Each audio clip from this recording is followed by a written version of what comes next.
Hi, beautiful souls. Today I want to talk to you all about faith over fear.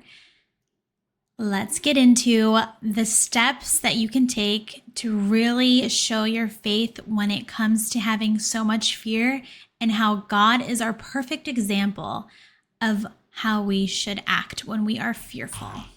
All right, let's get into it. So, I had a friend once who got into a terrible car accident, horrible car accident, where she was in the highway and her car tumbled and a truck almost hit her, and she could not go back on the road. She couldn't drive. She was so scared and so petrified, she couldn't drive. Can you imagine your life that you're living you're living in fear.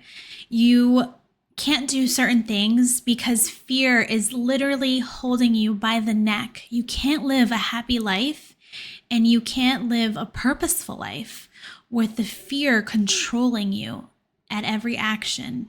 If you feel that way, tune in, like and subscribe, and there's more messages to come about. First, we're going to talk about a wonderful story, how Jesus showed no fear when there was so much fear to be shown. So Jesus and his disciples were traveling across the lake for his ministry, for Jesus' ministry. And as soon as they got onto the boat and started going on to the other side of the lake, there was a huge storm. The oceans were going crazy. The wind, the oceans, everything was just chaotic. All of the disciples were freaking out. Everyone on the boat was very scared. Let's see what happened to Jesus in this boat. This story can be found in Mark 4, verse 35. This is where that story lives. Jesus was asleep while the storm was tackling on. Peacefully asleep, the disciples woke him up, shouting, "Teacher, don't you care that we're going to drown?" Basically saying, "Wake up, we're going to die. I'm scared. What's going on? This is a crazy boat ride." Jesus woke up and he rebuked the wind and said to the waves, "Be silenced, be still." And all of a sudden, the wind stopped and there was a great calm of peace in the air. Then Jesus turned around and looked at his disciples and said, "Why are you afraid? Do you have no faith? Do you have no faith? Am I hearing that you have fear about a storm?"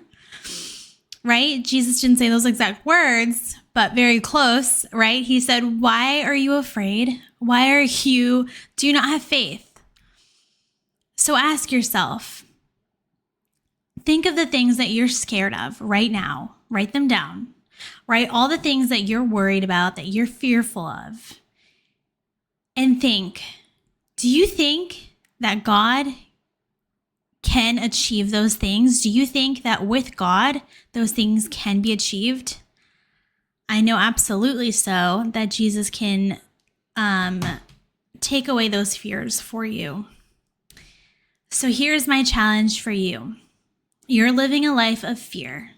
Jesus shows us not to be fearful. And in fact, he showed in demonstration that look at fear right in the face and tell it to stop.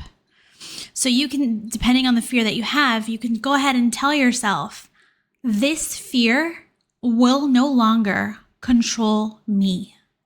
You tell that to yourself. You look at yourself in the mirror and tell that to yourself. And go ahead and say, this fear is no longer in hold of my life.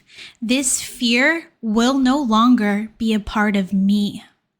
Take control of your action. Rebuke the fear from your life and pray. Pray to God and say, "Lord, I am scared. I am fearful and I don't want to be," right? You want to be in a better place.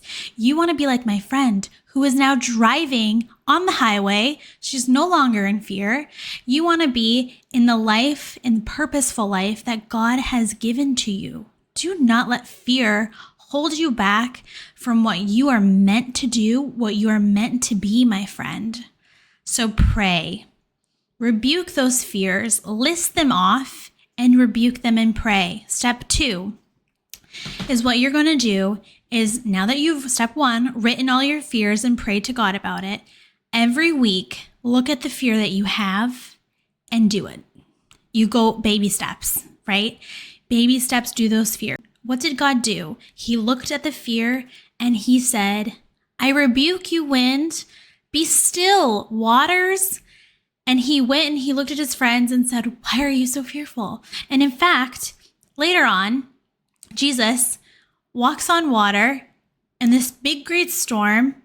Another action, another beautiful thing that Jesus does to show us that with God, we have nothing to be fearful of. You know the creator of the earth, and he loves you. So he doesn't want you to live in fear, and you shouldn't live in fear because that is controlling you. And I want to say one last closing thing. As a reminder, Satan puts things in your head. There is a spiritual battlefield in your mind. So don't think for a minute that those fearful thoughts, those thoughts that are coming into your head, you can't do it, you can't do this, you're all alone, that's not coming from God. That's coming from Satan.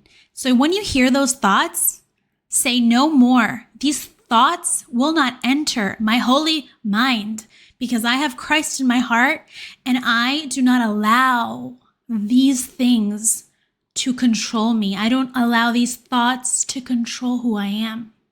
So go ahead and remember that when fear whispers into your ear, which is Satan, by the way, right? He's trying to make you so fearful, trying to say those things. Remember that God is promising you he will be with you. He will take you through this. So do not be fearful. Please like and subscribe this video if you like it. And if you subscribe, it will help reach other people who may need this message to be more happy and fearless living. Please write down in your comments, what are some things that you are fearful? I'll list some of mine. When I was younger, I was petrified of going anywhere by myself. I was petrified of roller coasters. I was petrified, oh my gosh, of so many different things. And with those actions of rebuking those things, praying, and actively practicing out my fears with Christ and doing exactly what I was fearful of, I am no longer in fear. My friend is now driving. She was petrified. She had a huge car accident and she is now driving, has a beautiful car. And there's a life out there for you with purpose and meaning, and it's waiting for you. So go on and live a fearless life. And God loves you, my friends.